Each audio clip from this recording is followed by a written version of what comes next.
Isang pinagpalang umaga po sa ating lahat, mga kapatid, kung saan man kayo sa mundo, sa Pilipinas o dito po sa Saudi. Ngayon po ay May 8, 2020. Sa ganap po ng alas 10 ng umaga dito po sa Saudi time.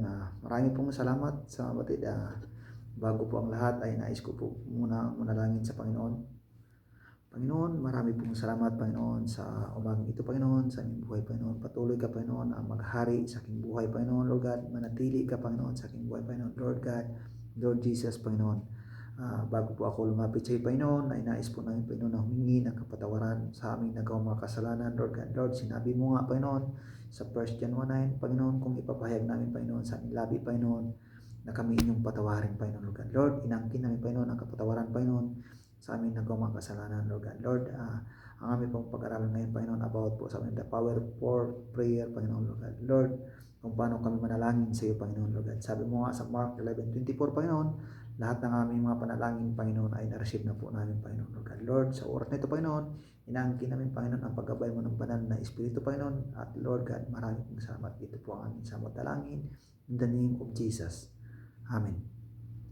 Hello mga kapatid, kumusta po kayo? Uh, Bakit po sinasabi mga kapatid about the power of the prayer? Bakit po ito prayer mga kapatid? Ang tatalakayan po natin dito mga kapatid about sa panalangin. Paano ba tayo manalangin mga kapatid? Paano ba tayo manalangin mga kapatid? Yung panalangin kasi natin mga kapatid, mayroon pong panalangin na hindi nasasagot, mayroon din panalangin na nasasagot. Dito po, ito po is short daw po sa ating prayer. Dito po sa ating text, therefore I tell you, whatever you ask in the prayer, believe that you have received it and He will yours. Ibig sabihin natin, lahat ng ating panalangin ay inangkin na po natin, ating po na-receive, mga kapatid. Yung pag nag-pray tayo mga kapatid sa Panginoon, diba nag-pray tayo, inangkin na po natin, na-receive na po natin mga kapatid ang ating panalangin. Salamat po sa Panginoon. Glory to God po. Sabi po dito mga kapatid sa James 5:16, therefore confess your sin to one another and pray of one another that you may be healed. That prayer of the righteous person has great power as it of walking. Ibig sabihin mga kapatid, ikumpisyal po natin ang ating mga sarili dun sa ibang tao. Kasi sabi dito, the righteous ay siya yung yung tinutugon yung panalangin. Kaya minsan napapansin pala natin bakit tayo na humingi ng prayer doon sa ating mga nakakatanda sa iglesia. Kasi sabi nga dito, sila yung righteous. Ibig sabihin righteous mga kapatid, ito po yung mga taong talagang nandito na yung tumatanda na sa gawain ng Panginoon. Salamat po mga kapatid. Dito po tayo mga kapatid sa verse 1 John 3:22. Sinabi po dito mga kapatid, and whatever we ask and we receive from Him, because we keep Him commandment and do what please Him. Ibig sabihin mga kapatid, yung daw ang ating panalangin, inangkin po natin mga kapatid ay na-receive na, because we keep His commandment. Ibig sabihin, tinutupad po natin yung mga ginagawa ng Panginoon. Glory to God mga kapatid sa Panginoon. Sabi po dito mga kapatid sa John 15:7, if you obey in me and my words obey in you, and whatever you wish, and it will be done for you. Ibig sabihin, itong pinakamasarap mga kapatid kasi, sabi dito mga kapatid, ask, ano yung kailangan mo? Anak, ano kailangan mo? Ipagkakaloob ko sa iyo. Kasi nag-ask ka, nag-pray ka mga kapatid. Ito yung maganda, ito yung supplication mga kapatid. Lord, pahingi ako Lord, ganito. Kasi nandun na yung nandun na yung prayer mo. Kaya mga kapatid, patuloy lang po tayo, katulad dito sa COVID-19, patuloy po tayo mga kapatid na darating ang panahon na maayos po ito mga kapatid. Maging back to normal na po tayo. And glory to God. Sabi nga dito mga kapatid sa 1 Timothy 2:5, for there is one God and there is one mediator between God and men, and the man Christ Jesus. Ibig sabihin mga kapatid, mayroon tayong mediator mga kapatid. Mayroon tayong mediator between God and men. Ibig sabihin mayroon tayo tagapagsalita, mga kapatid. Kaya nga yung prayer natin, as a powerful prayer, mga kapatid, dapat natin i-voice out yung prayer natin sa Panginoon para maalaman ng Panginoon na yung ating daing, yung ating panalangin sa Kanya. Na Lord, in Jesus' name, itong COVID-19 matapos na po ito, Lord, in Jesus' name. Kasi nag-pray tayo, mga kapatid, as a powerful prayer, sama-sama tayo sa Panginoon, sama-sama tayo manalangin, pagkaloob ng Panginoon. Sabi nga dito, mga kapatid, sa Matthew 21 verse 21 to 22, and Jesus answered them, truly I say to you, if you have faith and do not doubt, you will not only do what has been done to the fig tree. Ibig sabihin yung tree, maliit. But in even you have said to the mountain, be take up that throw into the sea, and it will be happen. And whatever you ask in the prayer, you will be received if you have by faith. Ibig sabihin, kahit yung kahoy, pwede mo siyang ilipat. Kasi nandun yung faith mo sa Panginoon. Kaya nga, mga kapatid, inayayahan ko kayo, mga kapatid, sama-sama tayo manalangin na itong COVID-19 ay matapos na po. Kasi sabi nga ni Lord, kahit andun yung faith mo sa Panginoon. Glory to God. Doon na po tayo sa second verse, mga kapatid, sa John 14 verse 3 to 14. Whatever you ask in my name, in this I will do, that the Father may be glorified in the Son. If you ask in me, anything in my name, I will do it. Ito yung pinaka-the best, mga kapatid, kasi sabi ng Panginoon dito, whatever you ask in my name, tumawag ka lang sa Panginoon. Ang lahat ng bagay ibibigay ko. Mga kapatid, grateful. Ito na po yung pinakamaganda sa prayer.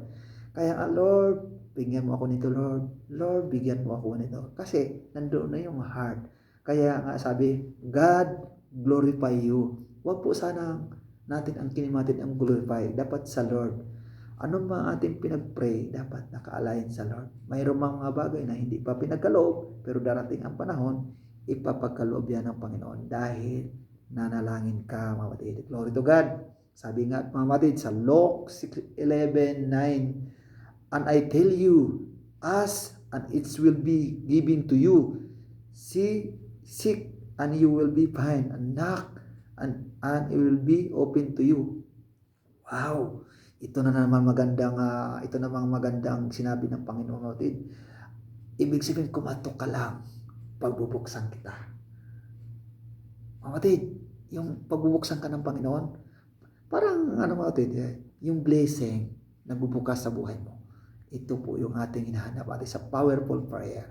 Kaya mga kapatid, mayroong mga kapatid, may mga kakilala tayo na nagbubukas ng pinto sa buhay natin, yung about sa business, about sa yung buhay natin, kung paano mabago.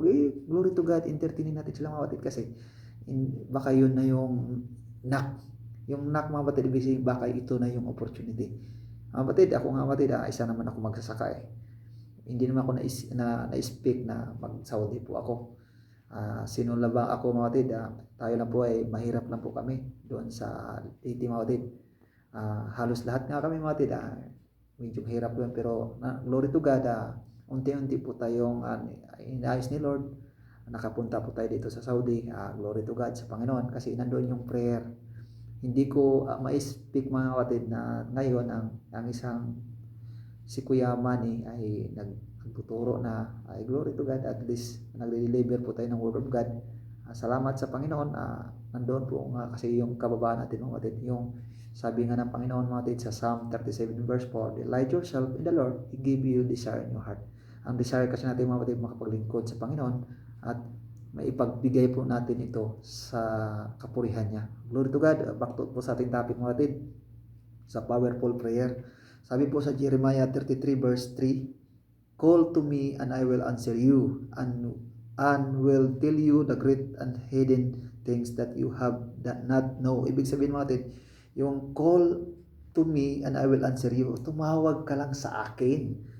Mga kapatid, tumawag ka sa akin. Ibig sabihin, mga kapatid, tumawag. Ibig sabihin, Lord, ayusin mo itong coronavirus, Lord. Lord, heal them. Lord, help my family. Lord, pagalingin mo ako sa aking karamdaman, Lord. Ito po yung pinaka-the best, mga kapatid. Call to me and I will answer you. Ibig sabihin matid, ito yung pinakamatindi. Tumawag ka lang sa akin. Glory to God.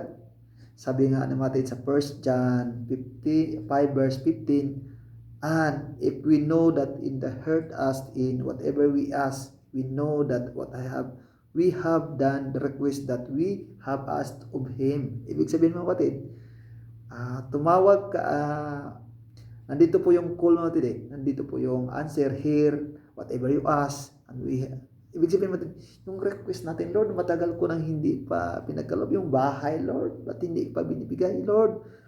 Naway ipagkaloob mo, Lord. Huwag mo siyang utusan.